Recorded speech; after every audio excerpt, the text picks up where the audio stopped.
अस्सलाम वालेकुम। आज हम केमिस्ट्री 9th क्लास में बुक केमिस्ट्री के चैप्टर नंबर 1 के शॉर्ट क्वेश्चंस देखेंगे। ठीक है, सबसे पहले क्वेश्चन में उन्होंने क्या पूछा हुआ है, why is there a need to divide chemistry into many branches, give 3 reasons. वो कह रहे हैं कि केमिस्ट्री को हमने इतनी ज़्यादा ब्रांचेस में डिवाइड क्यों किया हुआ है, इसके हमें 3 रीजंस बताएं। ठीक है, तो इसका आंसर हम ऐसे लिखेंगे, to understand widely spread complex subjects of chemistry. तो केमिस्ट्री जो है वो बहुत वाइडली स्प्रेड कॉम्प्लेक्स है, बहुत कॉम्प्लेक्स सब्जेक्ट है। तो इसको हमने सब्जेक्ट को अच्छे तरीके से समझने के लिए इसको हमने डिवाइड किया हुआ है। इसकी दूसरी रीज़न हम क्या करेंगे, to concentrate on its specific aspects. कि एक जो जैसे एक इंसान है वो हर काम को अच्छे तरीके से नहीं कर सकता, ऐसे ही जो केमिस्ट्री है उसको भी एक इंसान इतने अच्छे तरीके से नहीं उसके हर एस्पेक्ट को देख सकता। तो उसको डिफरेंट ब्रांचेस में डिवाइड कर दिया हुआ है ताकि उसको अच्छे तरीके से हम उसके एक एक एस्पेक्ट पे अच्छे तरीके से कंसंट्रेट कर सकें।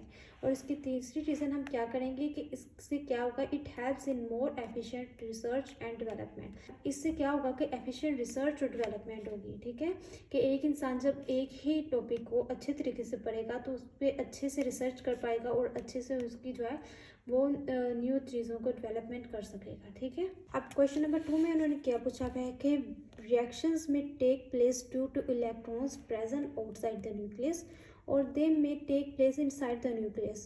क्या कह रहे हैं कि जो रिएक्शंस हैं वो दो तरह से हो सकते हैं, या जो इलेक्ट्रॉन्स है आउटसाइड वहाँ पर हो सकते हैं या फिर न्यूक्लियस के अंदर हो सकते हैं। तो वो पूछ रहे हैं कि दोनों जब होंगे रिएक्शंस तो कौन सी ब्रांचेस ऑफ केमिस्ट्री में इन्वॉल्व होंगी।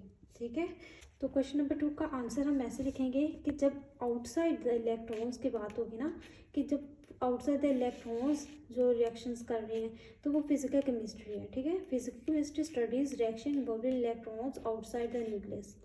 और जब इनसाइड द न्यूक्लियस की बात होगा ना, कि न्यूक्लियस के अंदर जो रिएक्शंस हो रहे हैं वो क्या कर रहा है, वो कौन सी ब्रांच ऑफ केमिस्ट्री डील कर रही है, तो हम कहेंगे कि nuclear chemistry deals with reactions taking place inside the nucleus. ठीक है, अब क्वेश्चन नंबर 3 में क्या कहा हुआ है कि what types of problems are solved in analytical chemistry. Analytical chemistry के अंदर हम किस तरह की प्रॉब्लम्स को सॉल्व करते हैं।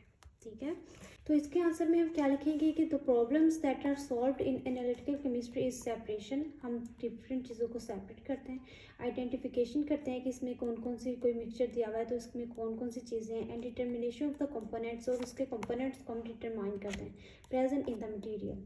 ठीक है, क्वेश्चन नंबर 4 में उन्होंने कहा हुआ है कि both graphite and graphene have hexagonal layered structure, what is the difference.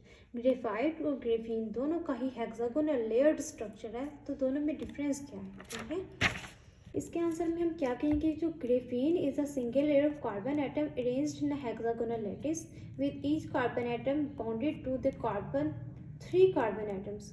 क्या कह रहे हैं कि ग्रेफीन में क्या होता है कि single layer of carbon atoms होते हैं, हेक्सागोनल लैटिस में अरेंज होते हैं, और एक कार्बन जो होता है ना वो कितने आगे से कार्बन के साथ जुड़ा होता है, बॉन्ड उसने बनाया होता है 3 कार्बन एटम्स के साथ। ठीक है, अगर इसकी डायग्राम भी हम देखें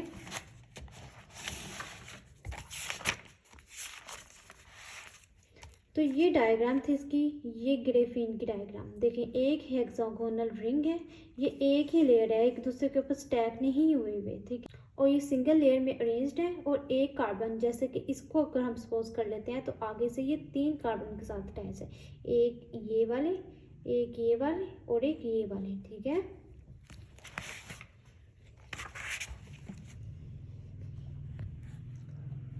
जबकि जो ग्रेफाइट है is a form of carbon that consist of many layers of graphene stacked on top of each other. जबकि जो ग्रेफाइट है ना, इतने ज़्यादा ग्रेफीन जब एक दूसरे के ऊपर लेयर्स बनाते हैं तो वो क्या बन जाता है, ग्रेफाइट बन जाता है। ठीक है, ये डिफरेंस है। 5वें क्वेश्चन में क्या कहा है, why are super critical fluids important. Super critical fluids की इंपॉर्टेंस क्या है, तो इसके आंसर में क्या कहना है कि super critical fluids are important because chemical reactions which may not be carried out in conventional solvents may possibly be carried out in the super critical carbon dioxide. के बहुत से केमिकल रिएक्शंस होते हैं जो वाटर में या फिर जो दूसरे सॉल्वेंट्स हैं उनमें नहीं हो, तब तो वो जो होते हैं रिएक्शंस वो सुपर क्रिटिकल फ्लूइड्स के अंदर ईजिली हो सकते हैं। अगला क्वेश्चन क्या है, in which state does matter exist in sun. Sun पे कौन सी स्टेट ऑफ मैटर होती है, तो सन पे कौन सी स्टेट ऑफ मैटर होती है, प्लाज्मा होती है। अगला क्वेश्चन क्या है, which is what is the importance of graphene, graphene की इंपॉर्टेंस क्या है।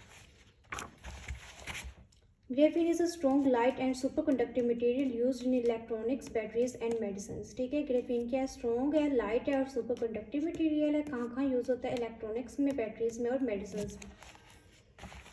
लास्ट क्वेश्चन क्या है, which form of method does do most of the things in the world belong to.